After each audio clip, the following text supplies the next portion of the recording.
this right here, this gonna be like a 2-part situation. You feel me? Like, matter of fact, intro time.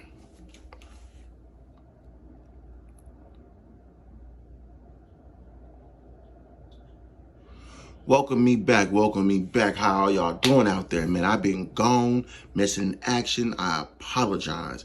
I told y'all I was gonna be dropping them every day for a month. And then I hit COVID. Well, COVID hit me. And it hit me so hard to where I couldn't do nothing, man. I'm gonna keep it 100. I couldn't do nothing. Like, I was down for the count. Family got it. I mean, everybody got COVID. And I think for me, it was worse because I couldn't breathe. I couldn't move. I was just slumped, you know what I'm saying? But I'm back, still a little congested, but I couldn't make y'all wait no longer. I got some banger content I need to drop. Thank you to all my new subscribers, man. And if you just come across my channel and it sounds interesting to you, don't be one of them J-cats, man, to just sit around and watch, you know what I'm saying? Be creepy and sneaky and shit. Go ahead and hit that like button if you like it, and subscribe, man, to my channel, man. Be a supporter, man. Don't be a hater, man. You know what I'm saying? We all trying to get it how we live, and for the moment, this is how I'm living. But my little setup too ain't the best. My setup ain't the best. I'm working on it. I'm still getting it all under wraps. I got some new equipment coming in. Equipment as in like cameras and lights, and I'm a black ass motherfucker, so y'all gotta make sure y'all see me. So I'm gonna get that underway, man. And but for today, I want to talk about 2-part situation. The first is my dumb ass stealing from the mall and going to jail. Second part is me finding out my celly is fucking my girl. Now, how all this came about is me and my homeboys, right? We were young. I think I had to be, 14 at the time, maybe 15, but I think it was like 14. You know, we thuggish, man. We getting how we live. Our parents ain't really got that much money. Most of us is between homes. Ain't no fathers in our homes. Brothers is either out doing them or in jail. Uncles definitely in jail. We ain't really got nobody to really be like, look, don't do that. You know what I'm saying? And I think this is a big problem in the black community, in a lot of different communities, but I'm speaking for my people. It's a problem, you know what I'm saying, in our community. We don't have that father figure, that role model to be like, no, don't do this. And this is why a lot of us turn to the streets for guidance.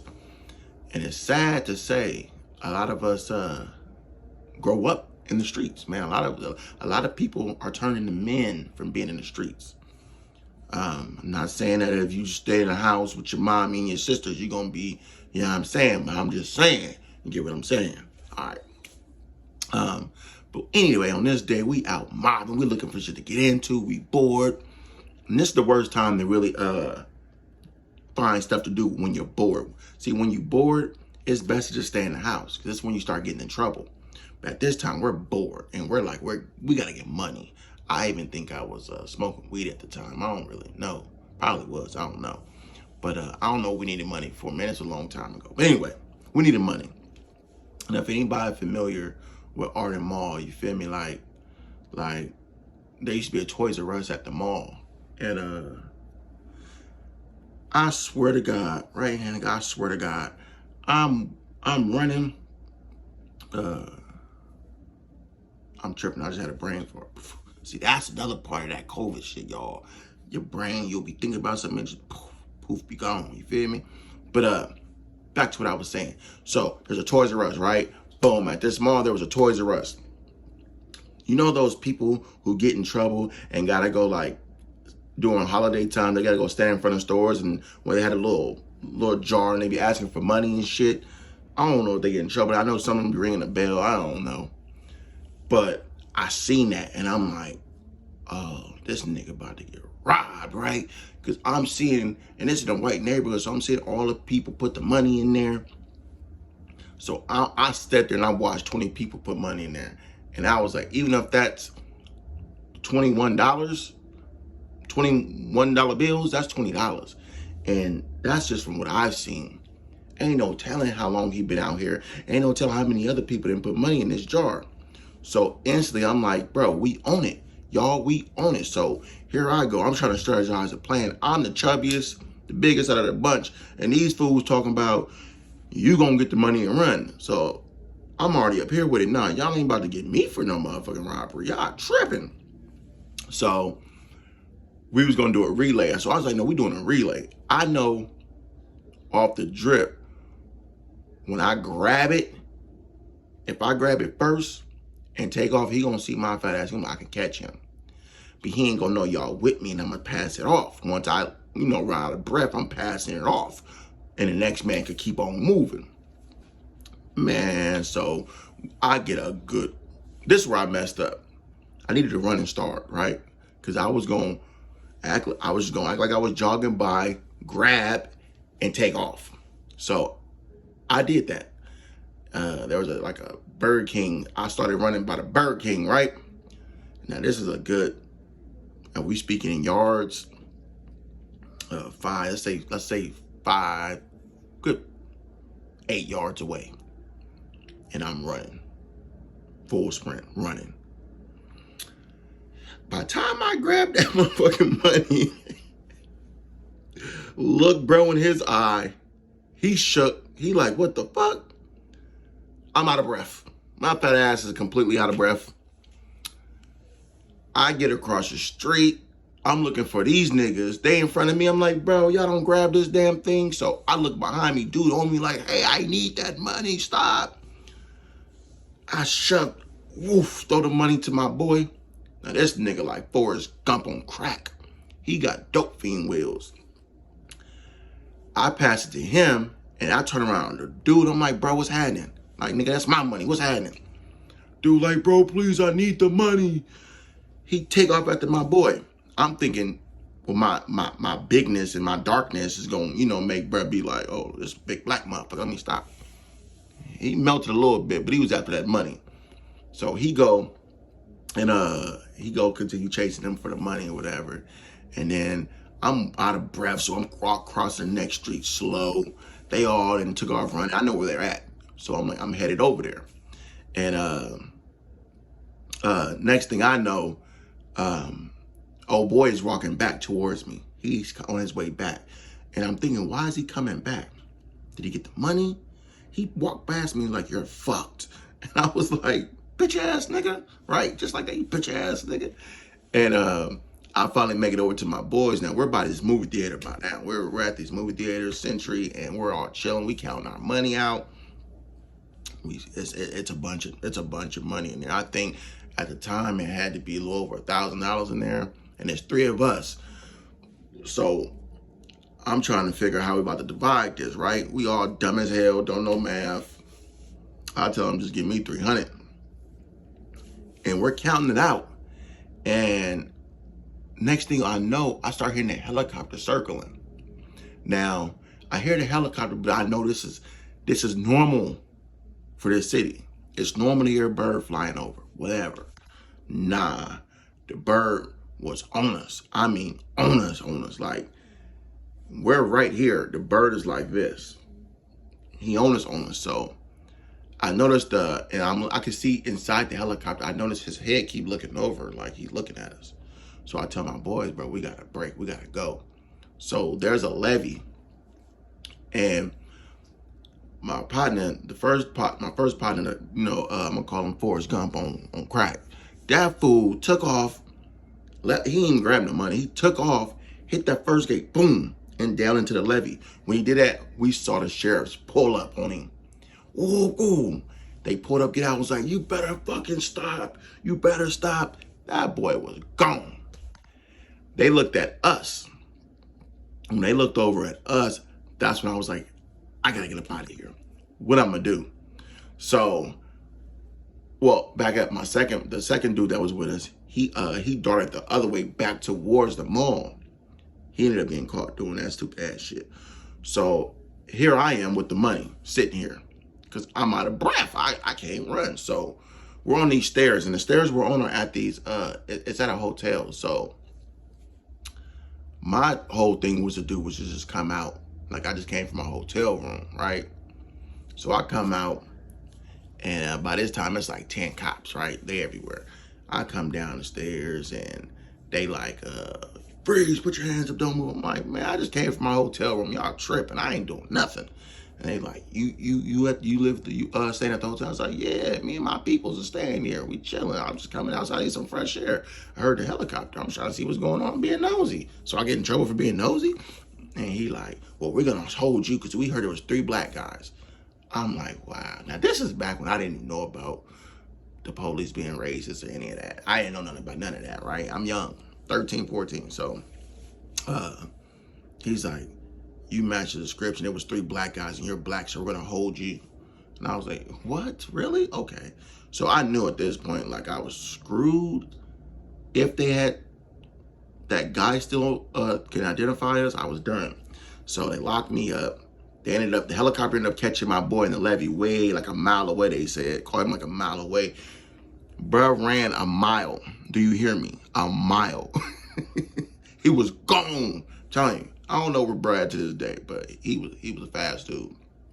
The other homie got caught. So anyway, they get us all 3 back into this one little area by the movie theater. And they're like, stand here. And we're standing there and another cop car pulls up. Nobody gets out though. And they're like, turn around, turn this way. And at the time I didn't know, but now I know that guy was identifying us and they were trying to hide him like, I don't know who it is. You know what I'm saying? Like, I didn't see him out there. So they was like, it's a positive ID match, woo, woo. And then some other lady pulled up, some Karen lady, she pulled up. She's like, that's them right there. I saw them do it. Whatever. So they're like, where the money at? I'm like, dude, we're going to jail anyway, so I might as well just keep the money. I ain't giving it to y'all because y'all going to put us in jail. I was like, so if I give y'all the money, do I still got to go to jail? And the cop was like, yeah, you're going to juvenile hall, buddy. I'm like, so why would I give you the money? He was like, this just look better for your case if you return the money. I said, ain't working like that. No way. I was that smart to know, like, if I give up this money, I'm going to jail and I ain't gonna have no money. So I'm just going to jail for no reason. Like, no, I'm going to jail for a reason. I'm gonna keep this money. But what I did, I hid the money in a bush, tucked it away, right? So I think by law they had to call our parents because we were underage, right? So little dude that was with us, I think he was only like 11. He was like 11 or 12. They called his mama. His mama came and got him. They called the other dude, dad. His dad showed up. They called mine.